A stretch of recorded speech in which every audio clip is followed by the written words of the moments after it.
घने जंगल के बीच, जहां सूरज की किरणें पत्तों के बीच से छनकर जमीन तक पहुंचती थीं, वहीं मिट्टी के नीचे एक छोटी सी दुनिया बसी हुई थी। यह दुनिया बाहर से दिखाई नहीं देती थी, लेकिन इसकी अपनी धड़कन थी, अपनी रफ्तार थी। इसी दुनिया में रहती थी एक छोटी सी चींटी, जिसका नाम नायरा था। नायरा जन्म से ही बाकी चींटियों से थोड़ी अलग थी, आकार में नहीं, सोच में। जब बाकी चींटियां खेलकूद में लगी रहती, नायरा अनाज के दानों को देखती, उन्हें गिनती और सोचती कि कौन सा दाना सबसे जरूरी है, कौन सा बाद में काम आएगा। वह जल्दी समझ जाती थी कि मेहनत सिर्फ बोझ नहीं होती, वह सुरक्षा भी होती है। उसके परिवार वाले अक्सर कहते थे कि नायरा बहुत समझदार है, वह बिना कहे काम कर लेती थी।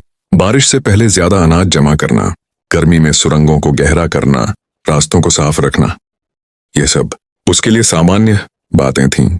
उसे इसमें सुकून मिलता था। वह थकती थी, लेकिन शिकायत नहीं करती थी। समय बीतता गया, जंगल का हर मौसम बदलता गया और नायरा भी बदलने लगी। एक दिन जब वह अनाज ढोने के लिए बाहर निकली, उसने खुले मैदान में एक मोर को देखा। मोर ने अपने पंख फैलाए हुए थे, नीला, हरा, सुनहरा, जैसे जमीन पर आसमान उतर आया हो। चारों ओर सबकी निगाहें उसी पर थीं। हवा भी मानो उसके साथ चल रही थी। नायरा वहीं रुक गई। उसने पहली बार खुद को देखा, छोटी भूरे रंग की, मिट्टी से सनी हुई। उसके मन में पहली बार चुभन हुई, सब उसे ही क्यों देखते हैं, मुझे कोई क्यों नहीं देखता। वह आगे बढ़ी, लेकिन उसके कदम भारी थे। कुछ दूर जाकर उसने तितली को देखा, हल्की सी, रंग बिरंगी, फूलों के बीच उड़ती हुई, कभी ऊपर कभी नीचे, पंख इतने हल्के कि हवा भी उसे उठा ले जाती। तितली जहां जाती रंग बिखर जाते। नायरा ने आसमान की तरफ देखा, काश मेरे भी पंख होते, मुझे जमीन से चिपक कर न चलना पड़ता।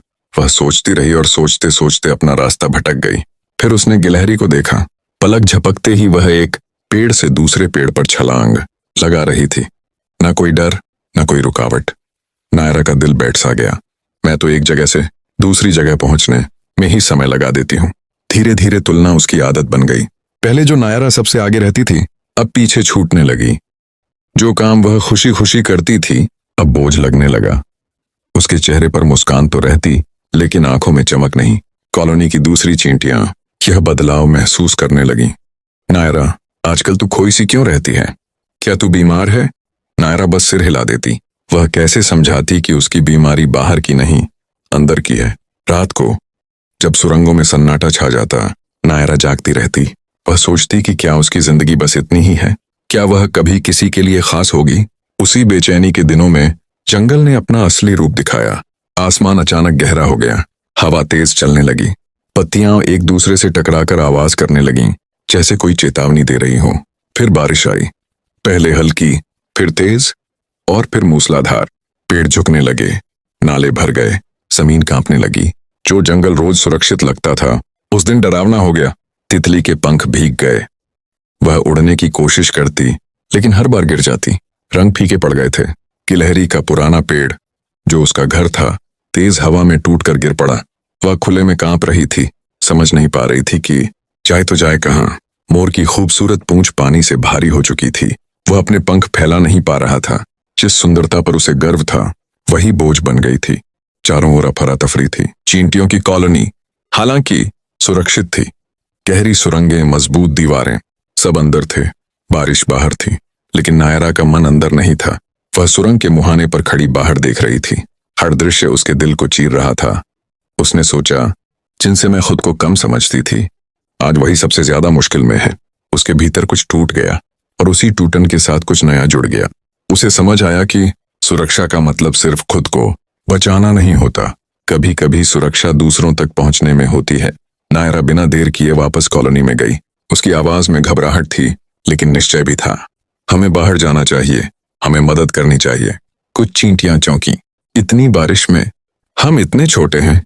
नायरा ने गहरी सांस ली। हम छोटे जरूर हैं, लेकिन अकेले नहीं हैं। वह पहली बार पूरे विश्वास से बोल रही थी। धीरे धीरे चींटियां इकट्ठा होने लगी, कोई पीछे नहीं हटी। फिर वे बाहर निकली, पंक्तियों में, एक दूसरे के साथ। कुछ चींटियां तितली तक पहुंची, उसे संभाला। धीरे धीरे उसे एक सुरक्षित सूखी जगह तक ले गईं। कुछ गिलहरी के पास गईं, पत्तों और टहनियों से उसके लिए बिस्तर बनाया, उसे गर्म रखा। कुछ मोर के पास पहुंची, उसके पंखों से पानी हटाने लगी ताकि वह फिर से खुद को संभाल सके। बारिश के बीच बिना शोर किए, बिना दिखावे के एक काम हो रहा था। जब बारिश थमी और बादल छंटे, सूरज ने जंगल को फिर से रोशनी दी। तितली ने अपने पंख देखे, वे अब भी वहीं थे। गिलहरी ने राहत की सांस ली, उसके पास फिर से जमीन थी। मोर ने धीरे धीरे अपने पंख समेटे, सबकी नजरें नायरा पर थीं। मोर ने कहा, आज मैंने समझा कि सुंदरता दिखने में नहीं, काम आने में होती है। गिलहरी बोली, ताकत ऊंचाई में नहीं, सहारे में होती है। तितली मुस्कुराई, तू उड़ नहीं सकती, लेकिन तूने हमें संभाल लिया। नायरा ने कुछ नहीं कहा। उसकी आंखें नम थीं, लेकिन मन हल्का था। पहली बार उसे खुद पर गर्व महसूस हुआ। उसे समझ आया कि हर किसी को पंखों की जरूरत नहीं होती। किसी को रास्ता बनाना होता है, किसी को बोझ उठाना होता है, और किसी को साथ निभाना होता है। उस दिन के बाद नायरा बदल गई। वह फिर मेहनती थी, लेकिन अब तुलना नहीं करती थी। वह जान चुकी थी कि छोटा होना कमजोरी नहीं है।